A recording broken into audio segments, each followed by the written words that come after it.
우리의 참 소망이 되신 하나님 아버지, 맥주 감사주의를 은혜 가운데 지키게 하시고 오후에도 예배의 자리에 나와 하나님의 은혜를 찬양하게 하여 주시니 감사합니다. 이 시간 온전히 하나님만 바라며 영혼의 안식을 얻는 복된 시간이 되게 하여 주옵소서. 금융과 자비의 하나님, 지나온 날들을 되돌아보면 하나님의 말씀은 듣지만 허물 많고 변화가 없는 모습으로 살아가고 있음을 고백합니다.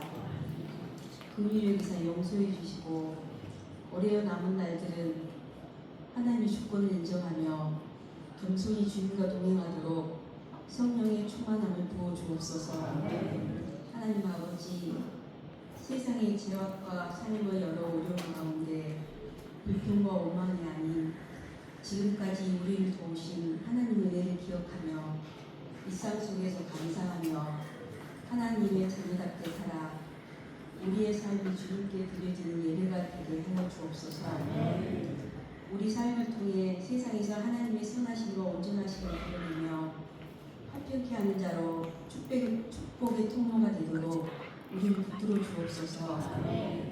우리가 성부, 성자, 성령님의 역사하심으로 굳건한 믿음으로 진리 위에 바로 서게 순간마다 인도해 주시고 지도해 주시어 이 나라와 민족의 구원과 여러 문제들을 위해 쉬지 않고 기도하며 각자의 자리에서 맡은 역할들을 잘 감당하여 세상의 빛과 소금으로 살아 우리로 인하여 하나님 나라가 확장되는 복된 삶이 되게 하옵소서.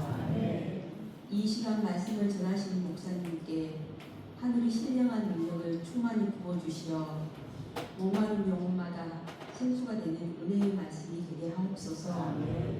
이 예배를 위하여 수고하시는 손길을 위해 함께하사 축복하시고 하늘의 보화가 쌓이는 복을 허락하여 주옵소서.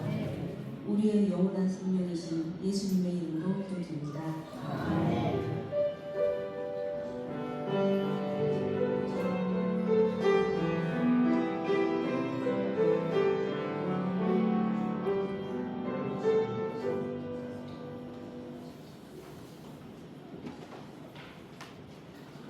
집에서 209장을 읽어드리겠습니다.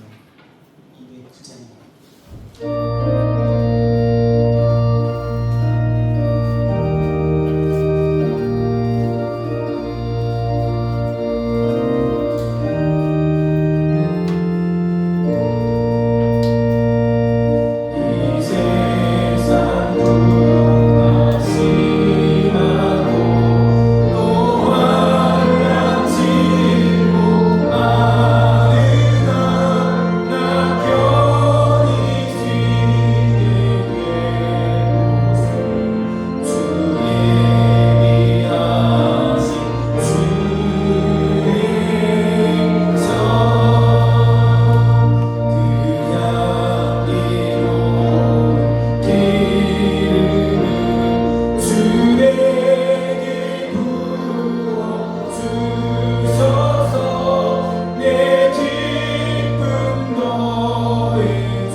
주께서 주신 동산에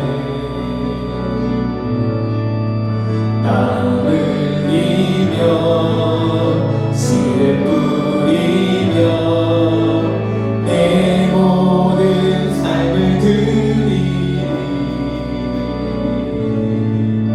날 사랑하시는 내 주님께 비바람 앞을 가리고 내 육체는 쇠잔에 져도 내 모든 삶을 드리리. 내 사모하는 내 주님께 땅 끝에서 주님을 맞으리. 주께를 열매 가득한 곳 땅 끝에서 주님을 배우리. 주께를 노래 가득한 곳 땅의 모든 끝 찬양하라. 주님 오실 길 예비하라. 땅의 모든 끝에서 주님을 찬양하라. 영광의 주님 곧 오시리라.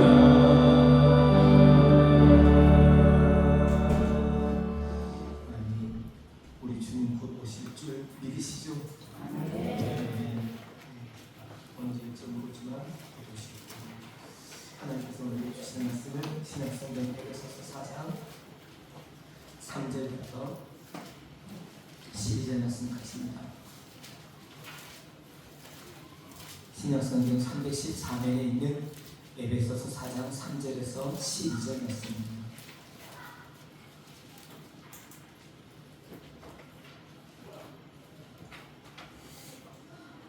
저 여러분이 한 절씩 하나님 말씀을 묵묵하겠습니다.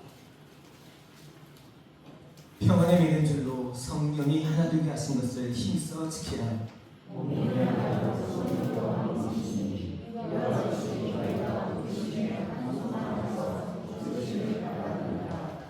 주도 한 분이시요 믿음도 하나요 세례도 하나요.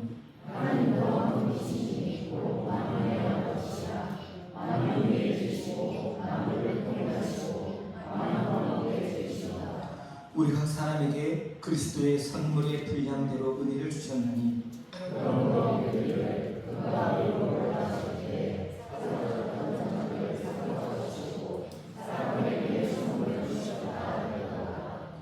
올라가셨다 하였은즉 땅 아래 낮은 곳으로 내리셨던 것이 아니면 무엇이냐.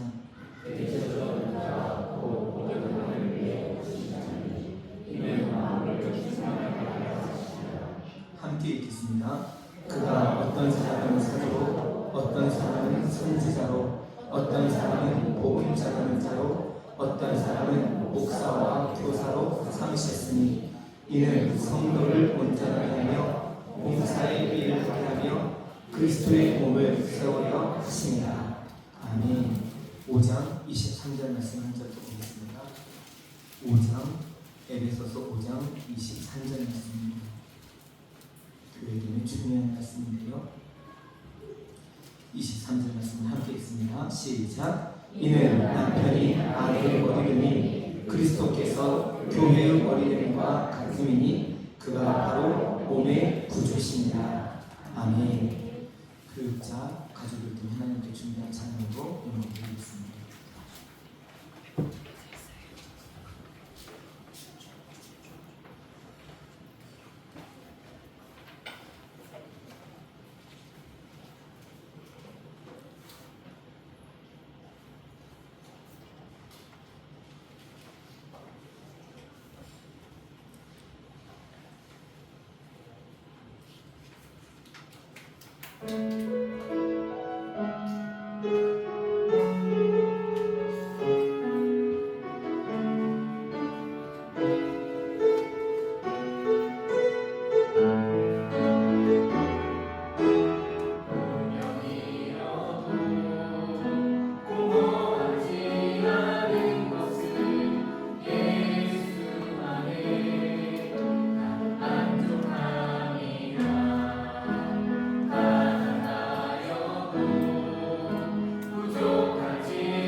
늦어서 이렇게 임신 선생님도 같이 해주셔서 감사합니다. 전도사님께서 이사해서 같이 사시니까 같은 가족인 거예요. 그래서 같이 사시던 거였어요. 여러분에게 지금 이렇게 요약해드리고 있는 책은 이 책입니다. 두껍기는 그렇게 두껍지 않지만 한 권에 8,000원이어서 한 권씩 선물로 드리면 좋겠다 생각을 했는데 제 마음도 할 수 없는 게 인생사랑, 그래서 우선 요약하고 있고 나중에 여러분이 개인적으로 사보기 원하시면 8,000원밖에 안 되니까요. 항존직 분자들은 항존직 피택자 훈련 교재라서 하나쯤 갖고 계셔도 괜찮겠다는 생각이 들기도 하고요. 필요하면 함께 나누겠습니다. 예. 오늘은 네 번째 시간으로 교회론, 교회의 본질과 사명, 그리고 교회와 국가라고 하는 이 부분에 대해서 함께 말씀을 나눌 텐데요. 사실은 아까 오늘 점심시간까지라도 고민하면서 이 영상을 볼까 말까를 고민했어요. 이미 여러분이 보셨던 영상이고, 사실은 저는 조금 힘들 때 이 영상을 많이 자주 반복해서 보거든요.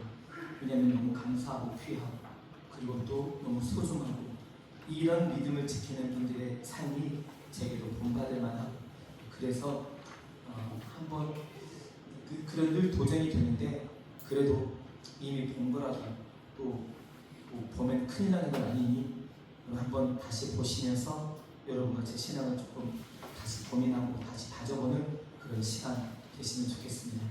천국에서 만나보자, 만나자오 라고 말하는 북한 성도들에 관한 영상입니다. 함께 보겠습니다.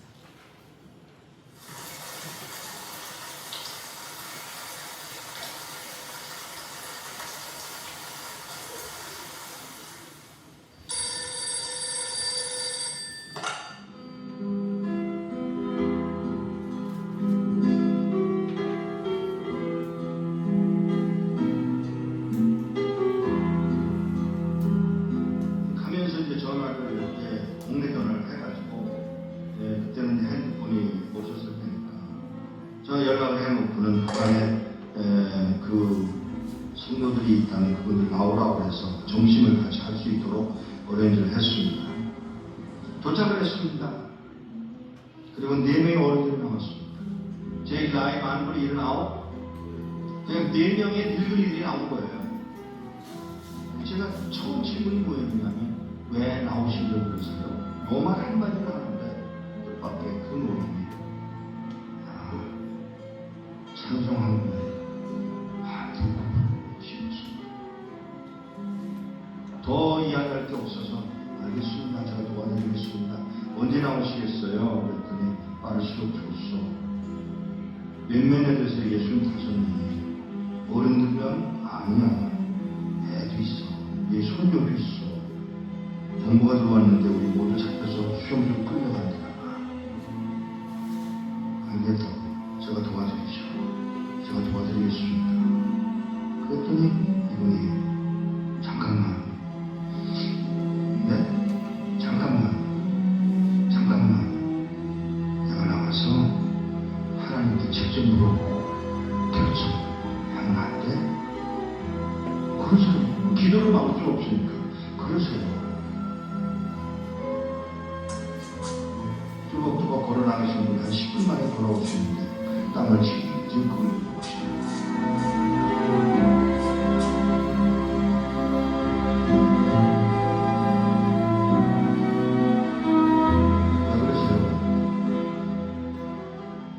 음성이 벌써 달라지셨어요. 나와서 물었소. 하나님 좀 미국에서 미국 사는 사람이 도와주겠다고 하는데 따라갈까요? 그랬더니 하시는 말씀. 내가 능력이 없어서 너희를 북한 땅에 남겨줄 줄 아냐? 그러니까 이 노인이 그 말, 우리가 그럼 내맞는 것도 하나님 뜻이에요? 물론이지. 아니 하나님 우리 굶는 것도 하나님 뜻이에요? 물론이지. 우리 잡혀서 수용소로 끌려갔다고 해서 그러는 거 아니에요 하나님? 몰라서 묻냐? 이 말 한마디예요.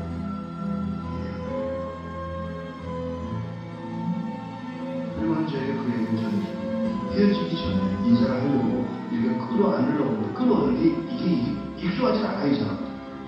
그래서 제가 무릎을 꿇고 이렇게 내려다보는데 그 신고 온 신발에 구멍이 뚫려서 발가락이 이렇게 남아있더라고요. 그 발가락이 저를 휘어잡고 키스를 했습니다. 그 우는 동안에 제 목이 뭐가 떨어져요. 그 할아버지가 울고 계십니다. 일어나서 인사를 다시 하고 떠나면서 안녕히 계세요. 그랬더니 무슨 인사가 그러냐. 죄송합니다. 왜요? 천국에서 만나서 그래라. 예, 천국에서 뵙겠습니다. 그만 한마디 하고 떠나서 나오는데 몇 걸음 떠나갔는데 뒤에서 그의 음성이 들려옵니다. 누가 우리를 그리스도의 사랑에서 끊으리요.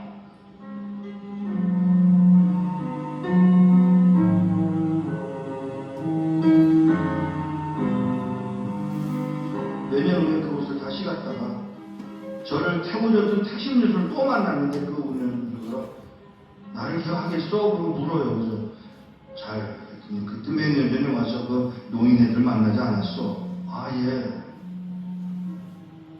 그 말을 하면서 운전수가 눈물을 흘리고 울고 있었습니다. 끌려가서 6명의 젊은이가 안 끌려가겠다고 덤비다가 6명은 매맞아서 머리통이 깨져 죽고 쉬운 9명 4, 5년 동안에 수용소 가서 병들고 굶고 매맞아서 죽었답니다. 한 명도 안 남았고 이런 믿음을 지킨 사람들 찬송 한번 마음 놓고 불러보고 싶다는 그 사람들을 우리는 과연 어떻게 해드려야 되는 것입니까? 우리는 뭘 할 수 있습니까?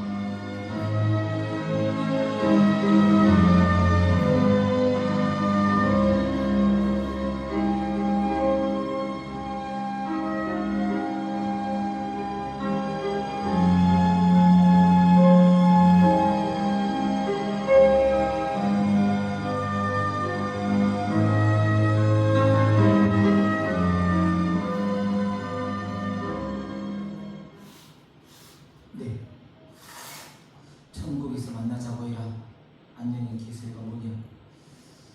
매번 볼 때마다 새롭게 다가오는 저에게는 그래요. 여러분은 어떻게 보셨을지 모르겠는데 그런데 제가 또 최근에 보면서 그런 생각이 들었습니다. 거기서 나오는 것만이 답은 아니다. 하나님이 능력이 없어서 그냥 거기에 두는 건 아니라고 하시니까. 이사야 59장 1절 말씀에도 여호와의 손이 짧아 우리를 구원하지 못하심도 아니고 여호와의 귀가 둔해서 우리의 기도를 듣지 못하심도 아니라 라는 말씀이 있거든요. 거기 결론 말씀은 그래요. 오직 우리의 손이 죄, 우리 손이 피에 더러워져서 하나님이 우리의 기도를 듣지 못하시게 우리가 만들었다는 거예요. 하나님의 능력이 없으신 건 아니잖아요. 귀가 없어서 못 들으시는 게 아니니까요. 충분히 응답하고는 않고 엮어놓고 환경을 새롭게 만들어주실 수 있는 하나님이신데 우리 손의 피에 우리 입술이 죄에 더러워져서 하나님께서 이 모양 이 모습대로 내버려 두고 싶지 않으시기 때문에 이 부분을 해결하고 풀면 하나님이 새롭게 길을 열어주시겠다 하시는 약속이에요. 여기 곧 나가게 생긴 이 마당에 하필이면 이 어르신이 잠깐만 내가 기도 한 번만 더 해보고 오겠다고 말하고 들어가서는 결국 10분 만에 나와서 한다는 소리가 우리 안 갈래요 하고 말하면 어떻게 되는 거예요? 찬송 한번 불러보고 마음대로 불러보고 싶어서 나가려고 그렇게 모여있고 곧 있으면 수용소에 끌려가게 생긴 이 사람들이 모두 다 생명을 간절히 기다리고 바라는 것 아니겠어요? 그런데 마지막이라도 하나님이 정말 이 일을 원하시는지 한 번 더 물어볼게요 라고 이렇게 물어보는 이 마음이 오늘 여러분과 제가 배워야 할 마음이 아닌가 싶은 생각이 들어요. 간절히 원하는 것이 이루어지는데 이 이루어지는 것이 진짜 정말 내가 소원하고 간절히 바라는 것이 맞는지, 나오는 것만이 능사인지, 아니면 모두 다 어쩌면 누군가는 개죽음을 당했다고 59명이 그렇게 개죽음을 당해 그냥 나오면 될 것이라고 그렇게 말했다 할지라도 여러분 사실 그 59명이 모두 다 살아서 남한으로든지 아니면 제3국으로든지 갔다고 하면 그 삶을 또 어떻게 했습니까? 물론 저도 모르겠어요.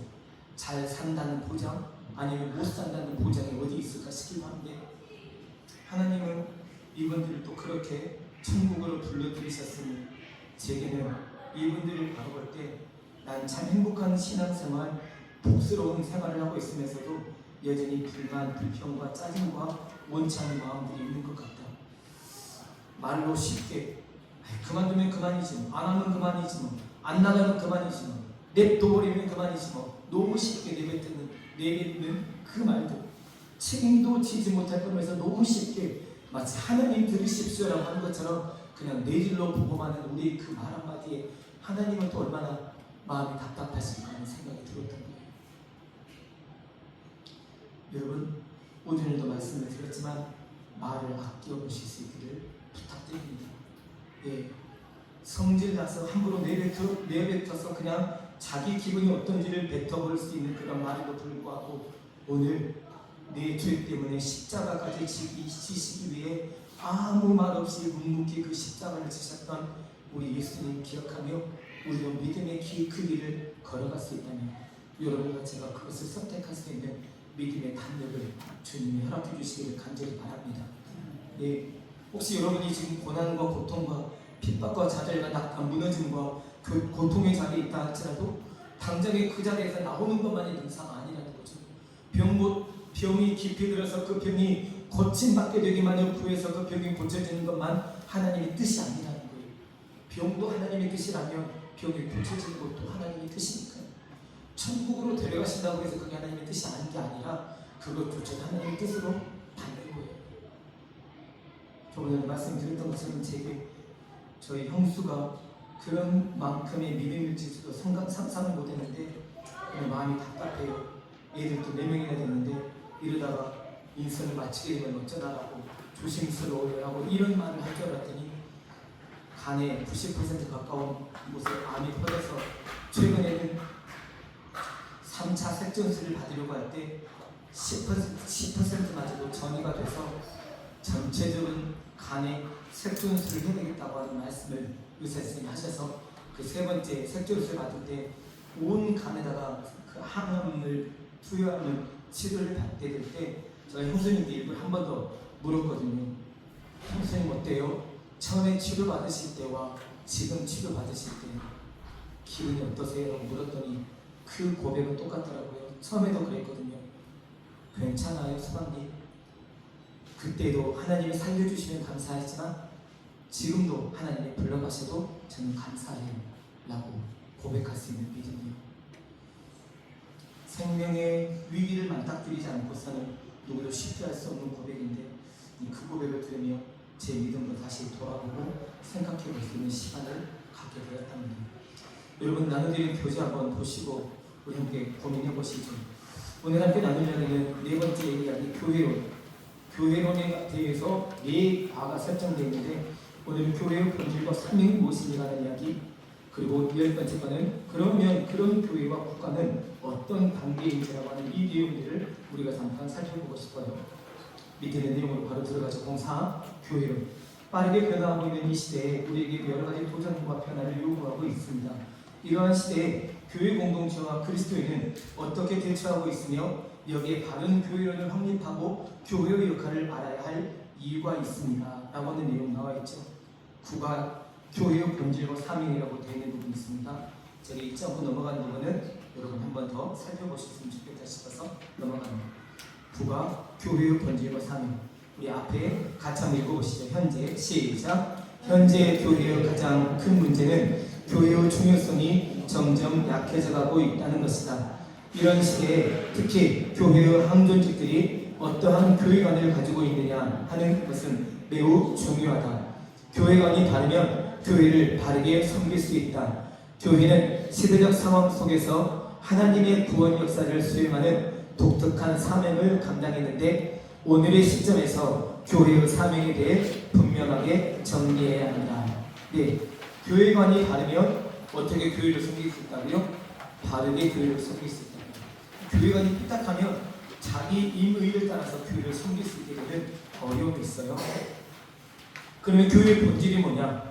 구약의 맥락에서 교회를 예표하는 몇 가지 모형을 보게 되는데요. 첫 번째는 뭐라고 적혀 있어요? 노아의 방주. 항이 아니고 창세기 6장입니다. 제가 오타를 만들었는데요. 항해 안고 창세기 6장. 노아의 방주도 당시 방주의 역할, 구원의 배로서의 역할을 감당하기 위해 노아는 사람들에게, 그리고 또 그 아내와 3명의 아들들과 며느리들이 얼마나 홍보하고 선전하고 그랬을까요? 그런데 결국 구원 얻은 사람은 몇 명뿐이었어요? 8명뿐이었다고 성경이 가르쳐줘요. 쉽게 예수 믿지 않더라는 거예요. 그러나 그럼에도 불구하고 우리가 고린도전서 3장 7절 8절을 기억하는데 사도 바울을 통해 이런 말씀을 주셨어요. 나는 심었고 아볼로는 물을 주었으나 오직 누가 자라나게 하셨다고요? 하나님이 자라나게 하셨다라는 말씀이에요. 여러분, 그러니 전도하실 때 걱정하거나 두려워하지 않으셔도 될 이유는 누군가는 심었어요. 그리고 누군가는 물을 주었어요. 그리고 누군가는 거둬요.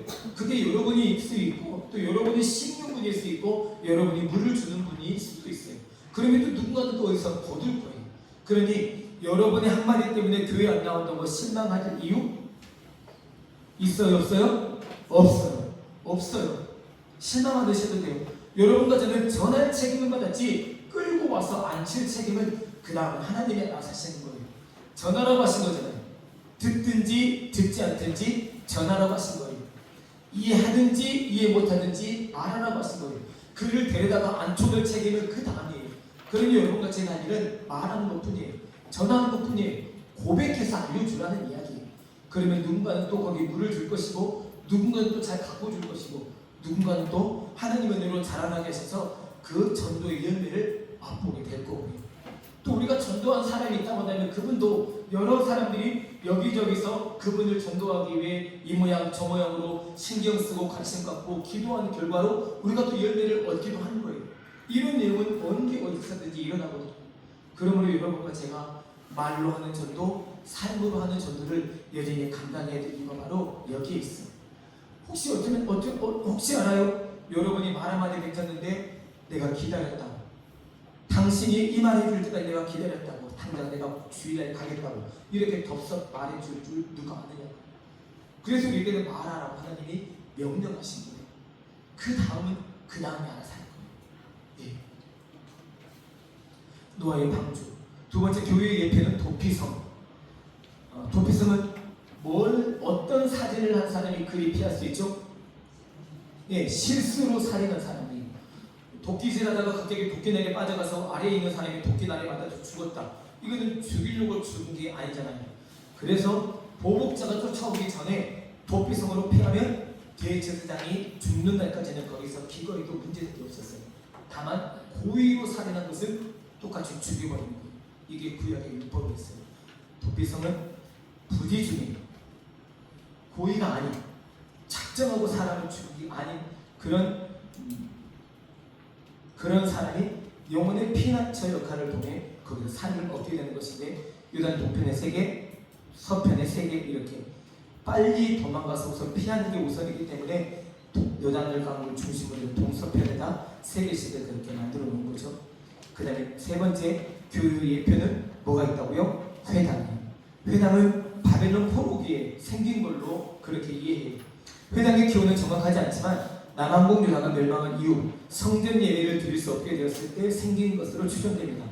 회당은 말씀을 가르치고 선포하며 기도하는 곳에 기능을 합니다. 이렇게 됐죠. 바벨론 포로지에서 모일 수 없었기 때문에 3, 4, 5 모이고 가정에서 모이고 그러다 보니 공동으로 함께 모일 수 있는 공간을 찾다 보니 이렇게 됐어요. 초대교회 때는 마가의 다락방이 바로 그런 역할을 해주었던 거죠. 마지막 4번째 교회의 예표는 광야 생활. 이것을 스데반은 광야 교회라고 설명해 놓았더라고요. 출애굽한 이스라엘 백성들이 광야의 공동체적인 삶을 살아가는 것을 보며 스데반이 광야 교회라고 표현해 놓은 거예요. 어쨌든 구약의 맥락에서 교회의 예표라고 하는 건 이 4가지: 노아의 방주, 도피성, 회당, 광야 생활. 말씀을 배우고 피난할 수 있는 곳, 그리고 내 영혼이 온전히 머무르고 그리고 삶을 살아갈 수 있는 공간으로서의 기능이 있다는 것을 알려주죠. 그러면 교회의 정의는 무엇이냐? 여러분 파란색 글씨로 써진 것만 읽어보실게요. 1번 시작. 교회는 하나님께서 택하신 백성들의 모임이다. 그랬죠? 예수 그리스도를 구주로 고백한 사람들의 모임, 이것이 바로 교회라는 얘기를 여러분에게 들었어요. 그래서 교회는 건물이 중요하지 않아요. 제도가 중요하잖아요. 기구가 중요하잖아요. 누가 더 중요하다고요? 사람이 더 중요하다고 합니다. 사람. 왜냐하면 하나님의 형상대로 지음받은 사람이기 때문에 그렇다는 거예요. 두 번째 같이 읽어보시죠. 시작. 교회는 그리스도의 몸이다. 교회의 머리는 예수 그리스도라는 뜻이다. 예, 교회는 주님의 몸이라고 말해요. 그래서 우리가 몸된 교회라고 말하는 건 내 몸이란 말이 아니라 주님의 몸된 교회라고. 기도하실 때 이 표현을 쓰시는 분들은 몸된 교회라고 하시지 말고 주님의 몸된 교회라고 명확하게 알려주셔야 돼요. 이게 몸된 교회라고 말해보면 누구의 몸이 되는지를 헷갈릴 수 있기 때문에 기도하시는 분들 중에 혹시 몸된 교회라는 용어를 쓰실 때 주님의 몸된, 예수님의 몸된 교회라고 하는 이 부분을 명확하게 제시해 주시는 일이 필요합니다. 못 모르는 사람들에게도 그렇게 알려주시는 게 필요하고, 교회는 주님의 몸이다. 그리고 교회의 머리는 누구시다는 거예요? 예수님이다 라고 하는 이 부분을 확실하게 명확하게 제시해주고 있는 거예요. 그러면 교회는 무엇의 인도를 받는다고 세 번째 기록되어 있어요? 성령의 인도를 받는다.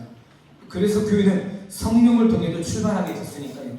물론 예수님이 베드로의 고백을 들으시고 바요나 시모나, 요나의 아들 시모나, 내가 복이 있도다, 이것을 내게 알게 하는 효력이 아니라 하늘에 계신 내 아버지께서 너에게 이런 고백을 하게 하셨다 라는 말씀을 하셨잖아요. 그러면서 사도행전에 기록된 성령이 임하시자 그 성령이 임한 공동체가 함께 모여 예수님의 부활을 축하하고 기념하고 모여서 말씀을 듣고 나누고 함께 찬미하며 또 그렇게 구전된 말씀을 읽고 이런 과정을 겪으며 교회가 교회됨의 역할과 사명을 감당하게 된 거죠. 그래서 거기 있는 것처럼 교회는 세상과 구별된 영적인 공동체, 성령에 의해 세워지는 공동체, 성령의 은사로 말미암는 공동체, 성령의 일을 행하는 공동체, 이렇게 되어 있습니다. 그래서 여러분, 제가 오늘 하나님이 제게 주신 마음은 남면 예수 공동체라고 하는 말을 제가 쓰는 이유가 바로 이런 의미거든요. 우리는 남면 교회라는 이름을 안에서 예수님의 이름으로 공동체로 모여있는 사람들이기 때문에 그래요.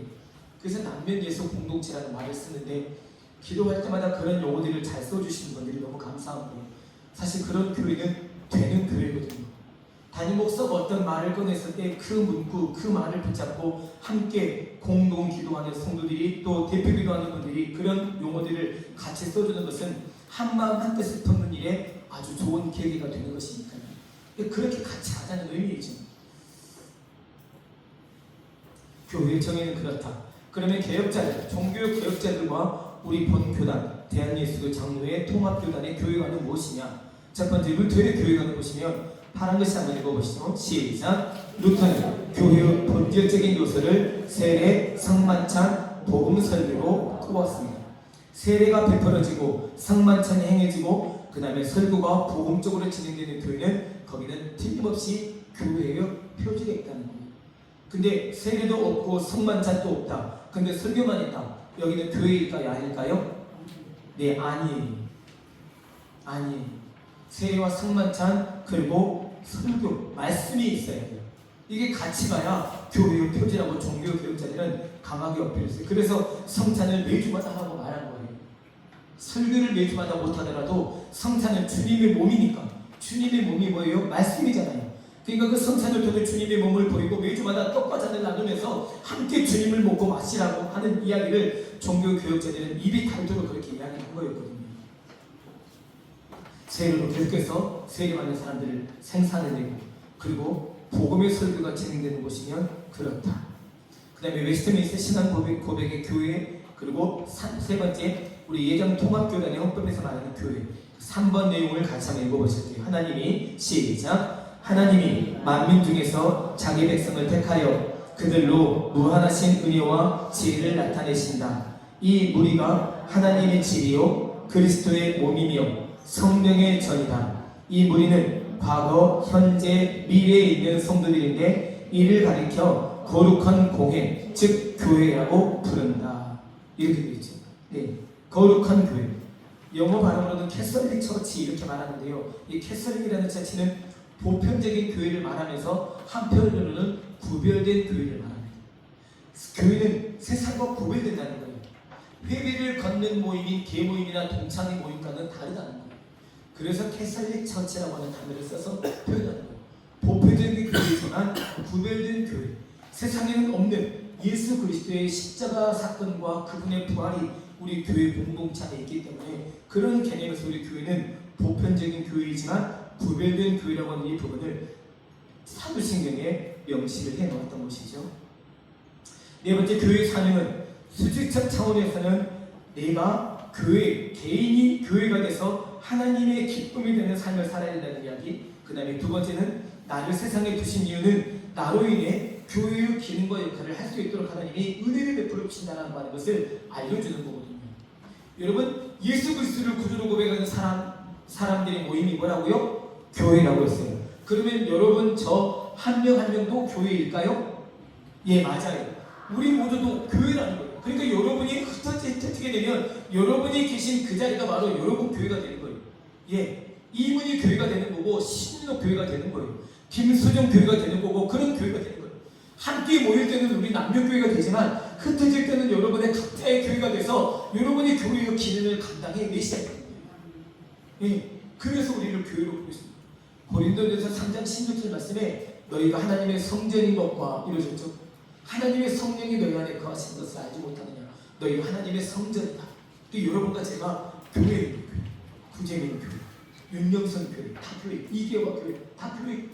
그래서 내가 몸담고 있는 그 지방, 그 지역, 그곳. 그래서 내가 회사에 출근하면 회사에 있는 교회가 바로 내가 되는 것이고, 또 내가 사업장을 멀리 이천으로 이동해서 거기서 사업을 꾸리게 되면 거기에서 내 교회가 또 세워지는 거예요. 그래서 우리는 그 교회를 아름답게 세워 가야 되는 거예요. 거기서 이천에서, 아니면 남양주에서, 아니면 양주에서, 동두천에서 그렇게 또 멋지게 거룩한 싸움을 싸울 책임이 여러분과 저에게 있다는 이야기를 지금 여기서 적고 있는 거예요. 남녀교회만 교회가 아니라 흩어진 모든 교회가 교회이고, 더불어서 여러분과 저 개인도 무엇이라고요? 교회다. 무엇이라고요? 교회다.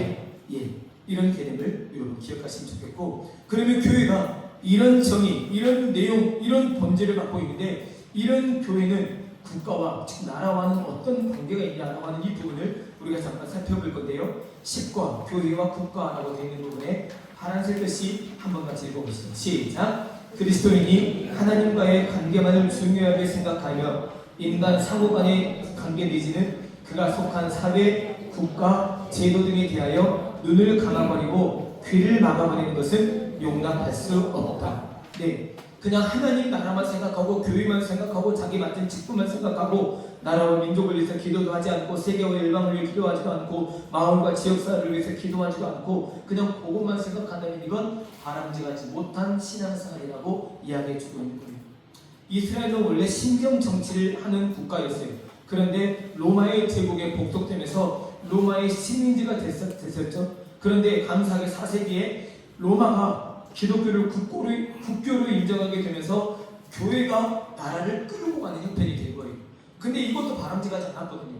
나라가 교회를 끌고 가는 것도 바람직하지 않았지만 교회가 나라를 주도적으로 끌고 가는 이 중세 세대도 마땅치 않았던 거예요. 그래서 십자 깃발 들고 가서 어디든지 점령하고 그들을 무찌르고 죽여버리면 그만이라고 했던 거 아니에요? 십자군 전쟁을 일으켰어요. 여러분 임진왜란 혹시 TV 통해 보셨는지 모르겠지만 임진왜란을 하기 위해 버리기 위해 넘어오는 일본 분들이 들고 다니는 깃발에 있던 문양 혹시 기억나세요? 저게 십자가 문양이거든요. 예, 그들이 들고 온 게 십자가 문양이에요. 마치 18세기, 19세기를 건너오면서 중세 그 많은 믿는 국가들이 아프리카 대륙이나 아니면 더 약한 나라들을 쟁취하고 그들을 억압하면서 그 땅을 취하게 된 건 창세기 1장에 생육하고 번성하고 땅에 충만하고 땅을 정복하고 땅을 다스리라, 땅을 정복하고 이 말 때문에 그 모든 나라를 정복한 거예요. 십자가 굵기를 들고 다니는. 근데 일본이 여러분 우리보다 훨씬 더 먼저 복음이 증거된 나라예요. 예, 우리는 지금 그 길을 찾아가기 위해 일본을 나가는데요. 근데 거기는 1억 명이 넘는 인구의 1%도 안 돼요. 그러니까 제 100만 명이 그리스도인이 안 된다는 거예요. 그게 사실 일본 안에서 일본 그 시대적인 상황 때문에 어쩔 수 없이 그런 일이 벌어진 거예요.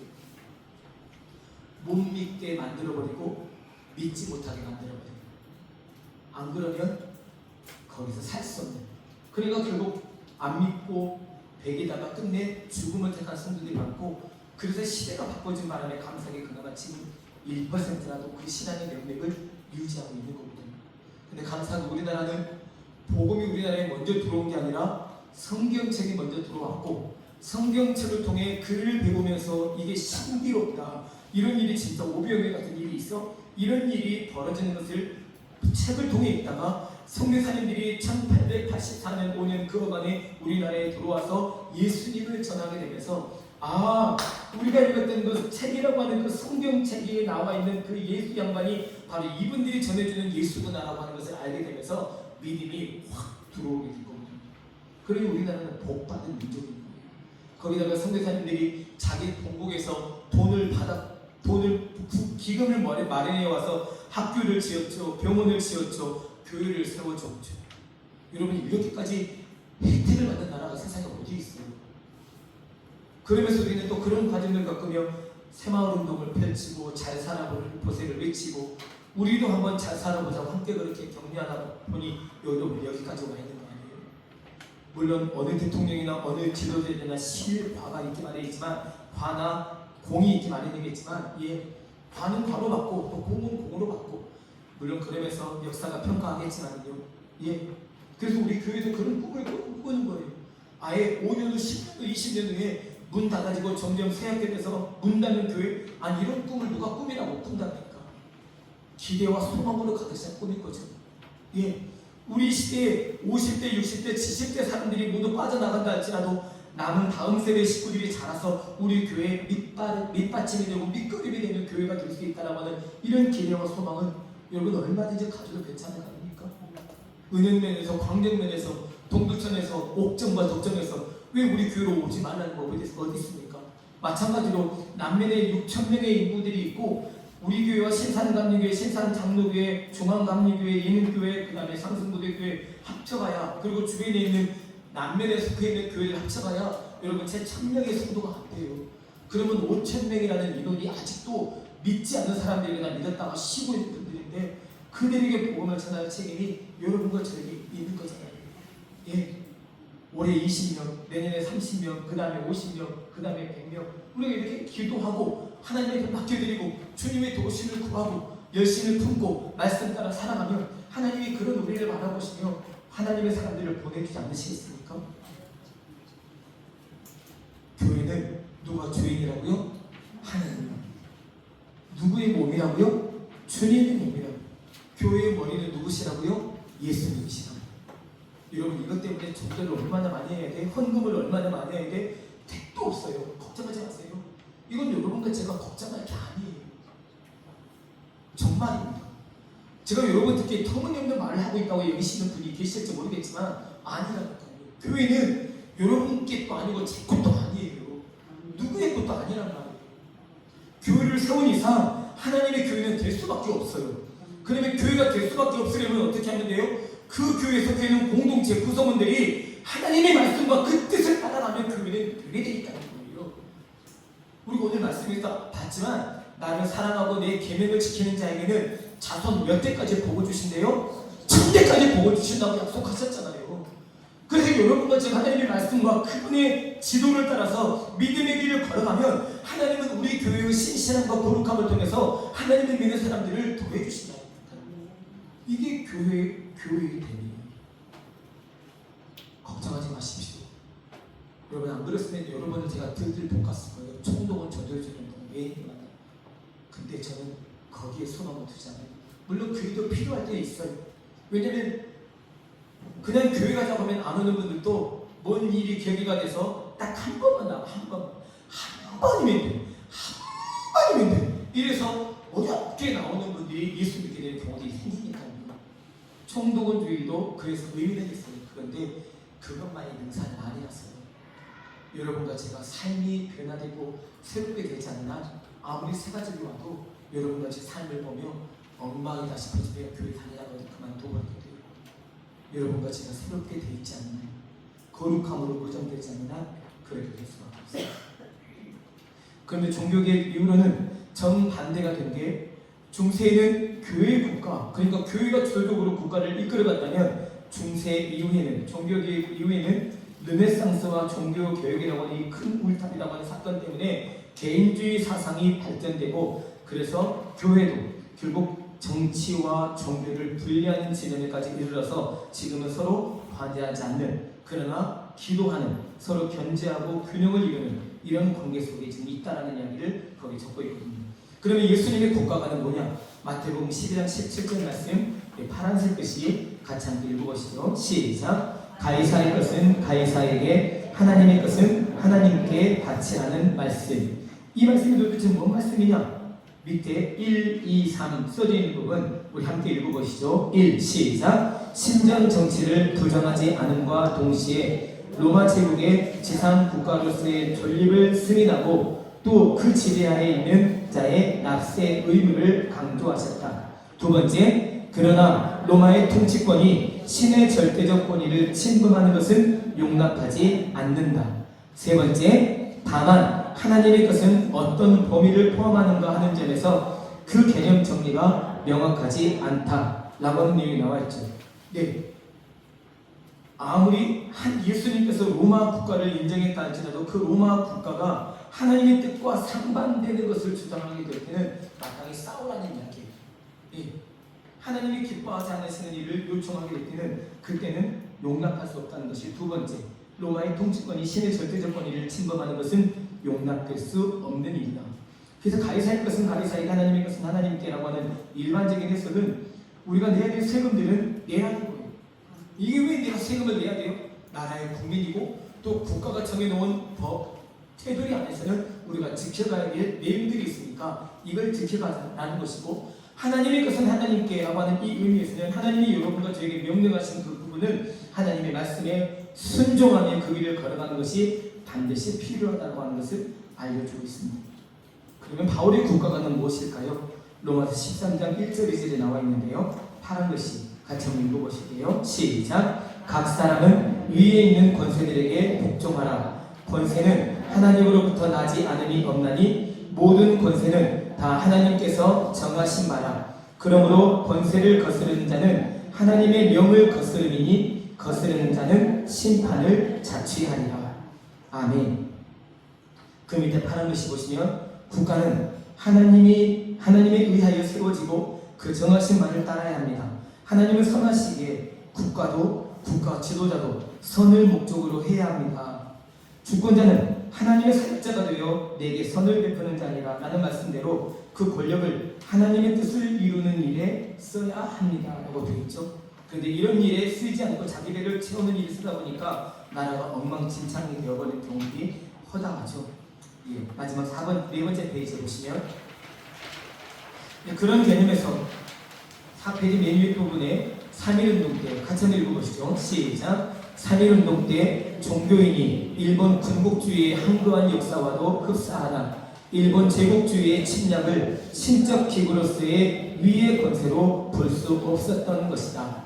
예, 하나님이 이 권세마저도 일본에게 주셨다라고 하는 이 부분을 우리가 받아들일 수 없다는 거예요. 왜냐하면 부차를 저기였으니까요. 계약도 없는 것이었고 서로의 관계를 무시하는 관계였으니까요. 무작정으로 짓밟아버리고 들어왔기 때문에 이것은 하나님께서 일본이라는 나라를 통해 우리 대한민국 위에 권세를 주신 나라로 받아들일 수 없었기 때문에 우리나라 사람들은 3.1운동을 펼치고 독립운동을 펼치면까지 싸우게 되었던 이야기가 바로 이런 부분을 이야기해주고 있다는 거죠. 개혁교회의 국가관 파란 글씨 보시면 국가정부는 국민의 시민권을 보호하기 위한 신적 기관이다. 또 교회는 인간을 구원하기 위한 신적 기관이다. 국가란 국민의 시민권과 국민이라고 하는 이 부분을 보호하기 위한 하나님의 기관이라는 거예요. 사람이 그냥 기분 좋아서 만들어서 나라라고 하는 이름이 만들어진 게 아니라 나라의 흥망성쇠, 개인과 성공의 실패는 하나님의 손에 달려있다는 것이 성경에 기록된 중요한 맥락이거든요. 이런 내용들을 생각할 때 국가와 교회는 분리될 수 없는 것이다. 그래서 어떤 이야기를 하고 있냐면 여러분 아래쪽 단락에 국가에 대한 교회의 의무는 무엇이냐라고 하는 이 부분에서 역사적으로 교회와 국가의 관계를 네 가지 유형으로 분류할 수 있다. 혹시 찾으셨습니까?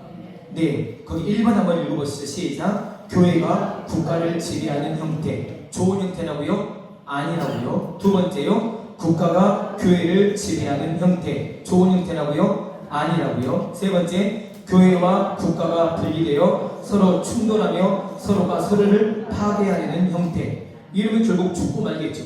이것도 아닌 거죠. 마지막 네 번째, 시작. 교회와 국가 모두 하나님께서 세우신 두 제도로서 하나님의 영광을 위하여 각자가 임무를 수행하며 관련 부분에서 서로 협조하고 상호 견제, 보필하는 형태. 이런 나라가, 이런 국가가 바로 하나님이 교회와 국가에 대한, 또 국가에 대한 교회의 의무를 서로 감당하라고 붙여주신 아름다운 모습이라는 거예요. 사람이 대접받지 못하는 나라는 하나님의 뜻에 합당한 기구가 될 수 있도록 해서 계속 갱신해 나가야 됩니다.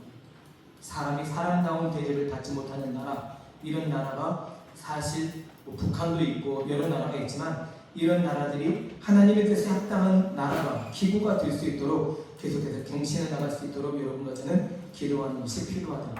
맨 밑에 줄을 보시면 사실은 힘겨운 나라 여건 환경에도 불구하고 나라와 민족을 거룩한 모습으로 세워가지고 앞장섰던 사람. 그게 덴마크의 그룬투비라고 하는 사람이 있고 우리나라 3.1운동에 참여한 기독교인들이 많이 있는 게 사실입니다.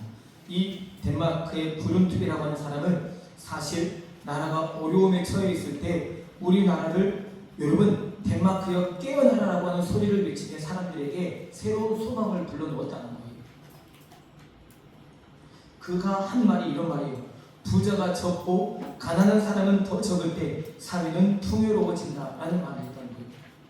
여러분, 우리 일반적으로 생각할 때는 부자가 많고 가난한 사람이 적어야 된다고 생각할 수 있는데, 부자가 적다면 가난한 사람이 더 적을 때 그 나라는 부강해질 수 있다는, 여러분 차원이 다른 이야기를 그룬투비는 말하게 된 거예요.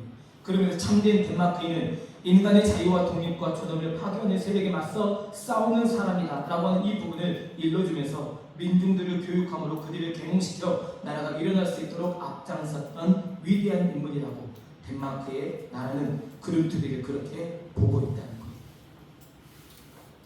여러분과 제가 이런 그룬투비는 될 수 없다 할지라도 여러분과 제가 속해 있는 자리에서, 사업장에서, 직장에서, 가정에서 여러분과 저는 또 한 교회로서의 역할과 사명을 감당할 수 있도록 하나님이 도와주실 줄 알아요. 그것은 여러분과 제게 맡기신 교회의 역할이 여러분과 제게 있기 때문에 그래요. 그런 부분을 기억하시면서 우리 옆에 분들이 함께 격려의 말씀을 해보시겠습니까? 교회다운 교회 됩시다 라고 한번 손잡고 말씀 한번 건네주시죠. 교회다운 교회 됩시다. 교회다운 교회 됩시다 라고 격려해 주시죠. 기도하겠습니다. 하나님 감사합니다.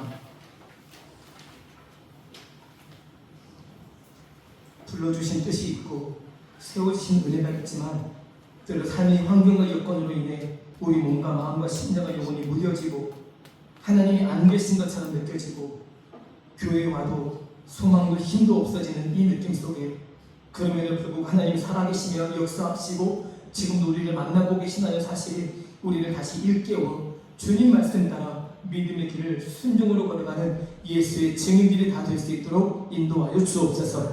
그래서 이렇게 모여있을 때도 우리는 교회이지만 홀로 떨어져 있는 집에서든지 직장에서든지 사업장에서든지 어디서든지 간에 내가 교회라는 사실을 기억하며 그 교회로서의 역할과 사명을 충성스럽게 감당하여 많은 사람들에게 교회의 교회됨을 아름다움으로 전해주는 복의 통로로 쓰임받는 우리 모두 되게 인도하옵소서. 예수님의 이름으로 기도드립니다. 아멘. 교회 소식을 말씀드리겠습니다. 7월 19일 날은 아동부 헌신예배를 있는 날입니다. 찬양 예배 때 의정부 해외론 교회 심어하시는 유명한 목사님 노래 서기로 섬기고 있는데요. 하나님 말씀 전해주실 건데 위해서 기도해 주십시오.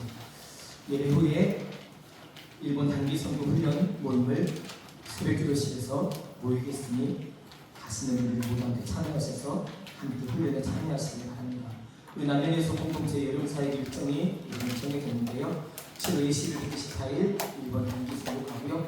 8월 7일부터 9일까지 아동부 성경학교, 그리고 8월 16일, 17일은 청년부가 수련회를 떠나게 됩니다. 물론 청년부는 특별한 계획을 잡기 어려워서 월요일 오전에 한 마을에 농촌 봉사활동을 하려고 해요. 주일날 저녁에 인제로 이동해서 그곳에서 지내다가 그리고 월요일 아침에 봉사활동을 하고 오후에는 청년들과 함께 시간을 보내보려고 하는데 여러분 위해서 기도해 주시고 또 격려해 주시면 감사하겠습니다.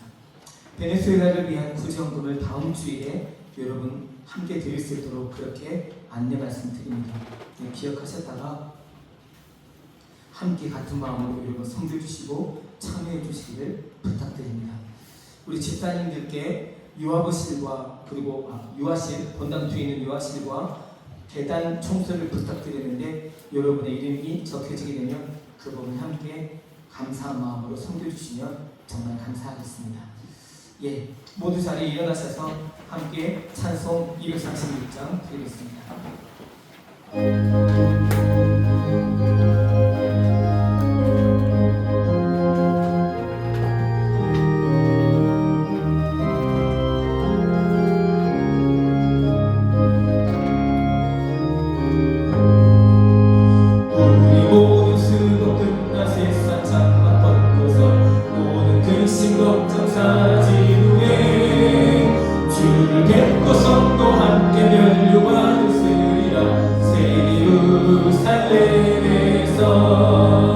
성도들이 함께 울게 기뻐 노래하리라. 새 예루살렘 새 예루살렘 호산나를 높이 불러 왕의 왕을 맞으리. 새 예루살렘에서 가는 길이 외로워 주님 나를 뜨니 시험 환난 근심 걱정 없으며 주를 믿고 따라가는 그의 뜻을 알리라. 새 예루살렘에서 성도들이 함께 올 때 기뻐 노래하리라. 새 예루살렘 호산나를 높이 불러 왕의 왕을 맞으리. 새 예루살렘에서 내가 세상 작별하고 모든 눈물 거두는 주의 영광 찬란하게 비칠 때 나를 구속하신 주를 기쁨으로 배우리. 새 예루살렘에서 성도들이 함께 올 때 기뻐 노래하리라. 새 예루살렘 호산나를 높이 불러 왕의 왕을 맞으리. 새 예루살렘에서 아름다운 그곳에서 구속받은 성도와 사랑하는 주님 만나 배울 때 주의 영광 노래하며 영원토록 살리라. 새 예루살렘에서 성도들이 함께 올 때 기뻐 노래하리라. 새 예루살렘 호산나를 불러 왕의 왕. 새 예루살렘에서